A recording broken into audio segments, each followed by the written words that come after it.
Hello everyone, कैसे हैं आप लोग। तो आज हम डिस्कस करेंगे पाइका रेबिलियन ऑफ 1817। हाल ही में ये जो है खबर न्यूज़ में थी, बिकॉज मिनिस्ट्री ऑफ कल्चर ने रिसेंटली ये मेंशन किया गया है कि जो पाइका रेबिलियन है, जो 1817 तकरीबन इस टाइम जो है ये रिवोल्ट स्टार्ट हो गई थी, तो इसको जो है फर्स्ट वार ऑफ इंडिपेंडेंस नहीं कहा जा सकता है।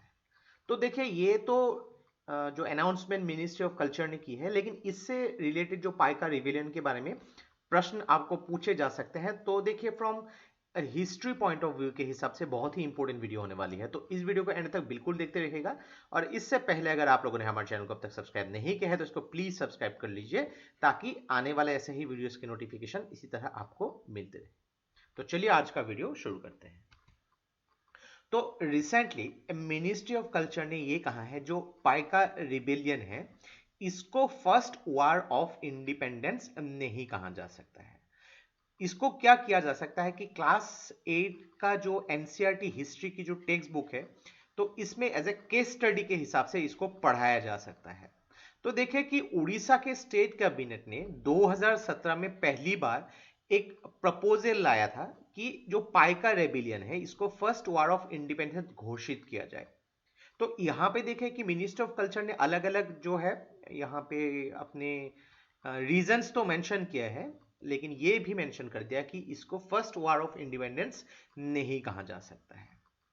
तो देखिए, 2018 में गवर्नमेंट ऑफ इंडिया ने एक कॉमेमोरेटिव जो कॉइन है और एक पोस्टेज स्टाम्प भी निकला था in the memory of Paika rebellion. तो थोड़ा सा यहाँ पे ये समझ लेते हैं कि ये पाइक्स एक्चुअली में है क्या।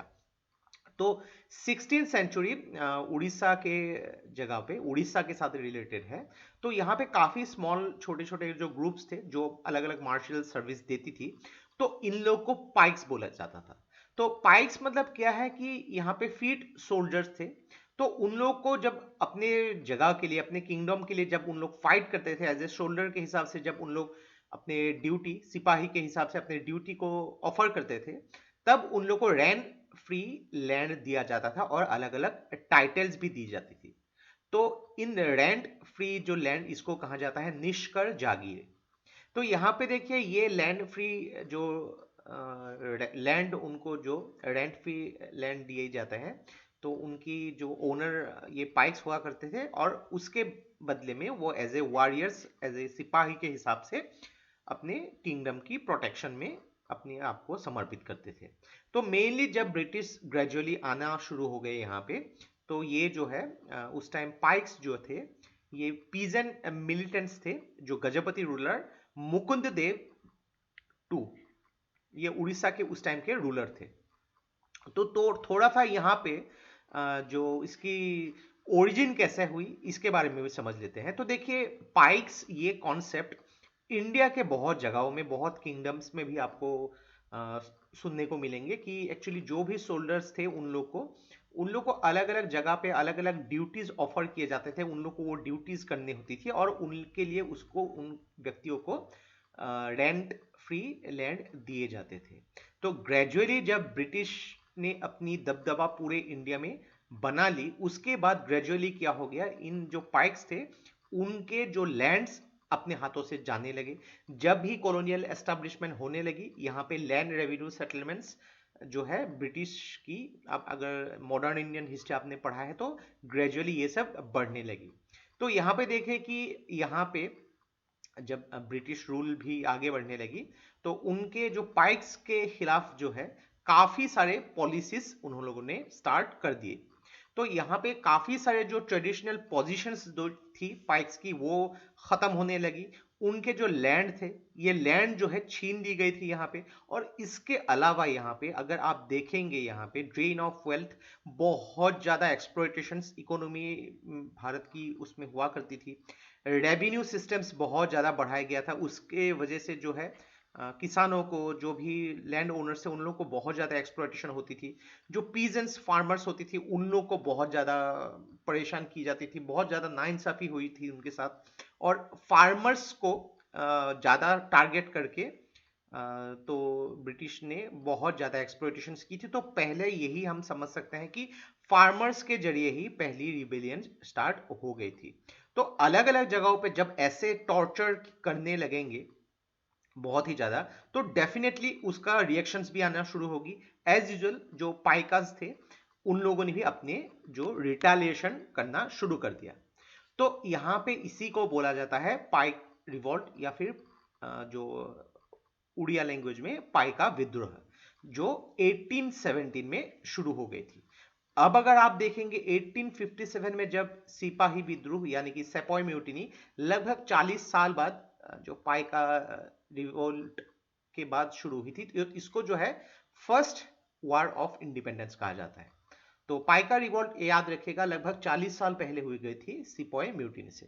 तो एक बहुत ही इंपॉर्टेंट नाम है यहाँ पे, बख्शी जगत बंधु विद्याधर महापात्र भरमर राय।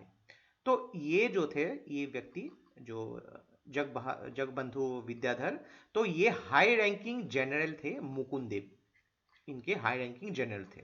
और इन्होंने ही जो है पाइकास जो है इनको इनकी जो विद्रोह जो रिवोल्ट हुई थी ये उन्होंने लीड किया था। और लगभग 2 अप्रैल 1817 को ये विद्रोह शुरू हो गई थी। तब उनको जो है उस पूरी टीम को जो भी लोग थे वहां पे उनको अलग अलग लोगों ने भी सपोर्ट किया था, अलग अलग राजाओं ने सपोर्ट किया था, जमींदार्स ने, विलेज हेड ने, या फिर ऑर्डिनरी पीजेंट्स ने भी यहाँ पे उन लोगों को सपोर्ट किया था।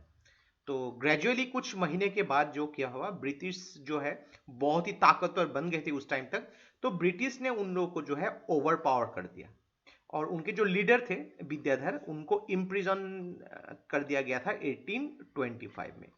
और उसके बाद जो है उनको जो है जेल में रखा गया था। तो हिस्ट्री में जब भी आप देखेंगे एक फेज ही है, कब कौन सी रिवोल्ट हुई थी आपको डिटेल में ये पढ़ाया जाता है मॉडर्न इंडियन हिस्ट्री में। तो कुछ भी एग्जाम्स के लिए आप तैयारी करें, ये एक बहुत ही इंपॉर्टेंट फेज है। कभी कभी आपको मैचिंग क्वेश्चंस भी मिल सकते हैं, और आपको देखिए अगर मेंस में देखेंगे तो उसके एक्सप्लेनेशंस भी आपको मिल सकते हैं। तो बहुत ही इंपॉर्टेंट है क्योंकि ये न्यूज में थी, बिकॉज करंट अफेयर से रिलेटेड कभी कभी क्वेश्चंस बन जाते हैं, क्योंकि कल्चर और हिस्ट्री में से बहुत ही कम क्वेश्चंस बनते हैं, लेकिन अगर मिलते हैं तो क्वेश्चंस जो है आने की पूर्ण संभावना है। तो ये था हम लोग का complete analysis regarding the Paika rebellion of 1817। तो आशा करते हैं इससे आपको बहुत कुछ चीजें सीखने को मिला होगा। और ये वीडियो अगर आप लोग को अच्छा लगे इसको प्लीज लाइक कीजिए, इसको सब्सक्राइब कीजिए, इसको शेयर कर दीजिए, क्योंकि ऐसे वीडियोस बनाने के लिए हम लोग को बहुत ज्यादा मेहनत और रिसर्च की जरूरत होती है, और आप लोग का सपोर्ट हम लोग को बहुत ज्यादा इंस्पायर करता है और भी हार्ड वर्क करने के लिए। तो आज के लिए बस इतना ही। देखते रहिए study rise. Take care, thank you and जय हिंद।